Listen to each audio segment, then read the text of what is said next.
दोस्तों, आज हम आपको दो किसानों की कहानी बताते हैं, जिनमें एक किसान को हमेशा परमात्मा से कुछ न कुछ शिकायत रहती थी, जबकि दूसरा किसान भगवान को हर बात के लिए धन्यवाद देता था।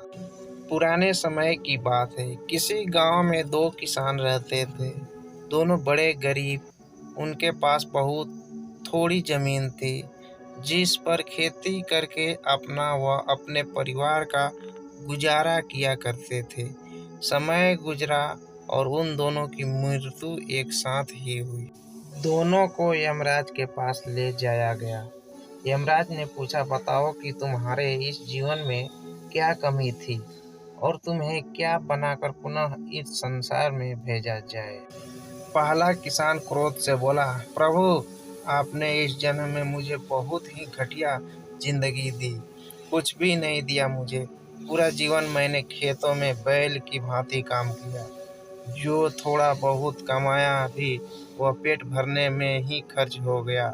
ना तो मैंने और ना ही मेरे परिवार ने अच्छे वस्त्र पहने और ना ही अच्छा खाना खाया। यह सुनकर यमराज कुछ समय मौन रहे, फिर पुनः बोले, तो अब तुम क्या चाहते हो।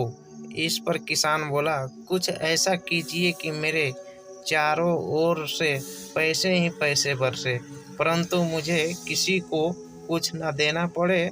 प्रभु बोले, तथास्तु। यमराज ने दूसरे किसान से पूछा, तुम्हारी क्या इच्छा है। क्या तुम्हें भी मुझसे शिकायत है। किसान बोला, नहीं प्रभु, मुझे आपसे कोई शिकायत नहीं है। आपसे मैं क्या मांगू। आपने मुझे सब कुछ दिया।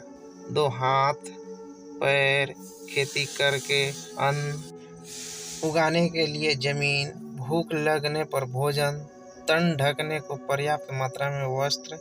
सिर्फ एक कमी लगी मुझे अपने जीवन में कि सीमित मात्रा में अन्न धन होने के कारण मैं अपने द्वार पर आए भूखे व जरूरतमंद लोगों की सहायता नहीं कर सका।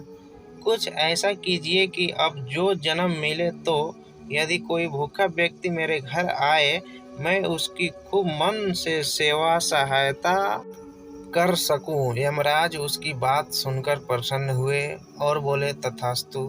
दोनों किसानों को पुनः उसी गांव में जन्म मिला। समय बीतता गया।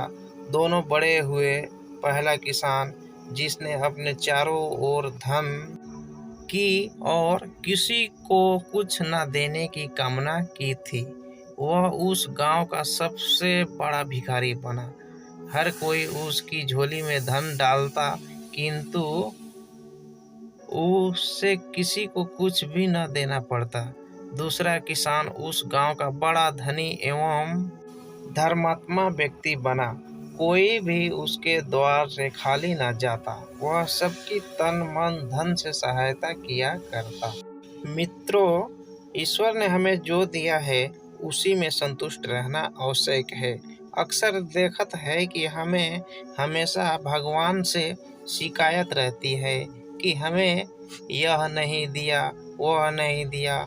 अगर हम थोड़ा रुककर यह सोचें कि उस दयालु परमात्मा ने हमें कितना कुछ दिया है, तो हम सिर्फ उसका धन्यवाद ही देंगे।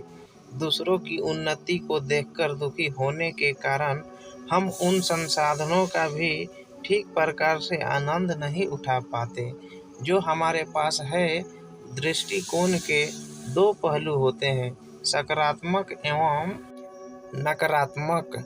अब यह हमारी सोच पर निर्भर करता है कि हम चीज़ों को किस रूप में देखते हैं। हमें चाहिए कि अच्छा जीवन जीने के लिए अपनी सोच अच्छी बनाएं, कमियां ना निकालें, बल्कि जो कुछ भी हमारे पास है उसका आनंद लें और दूसरों के प्रति सेवा भाव रखें। हेलो दोस्तों, आपको ये कहानी कैसी लगी। अगर अच्छी लगी तो वीडियो को लाइक एंड सब्सक्राइब जरूर करें। Thanks for watching.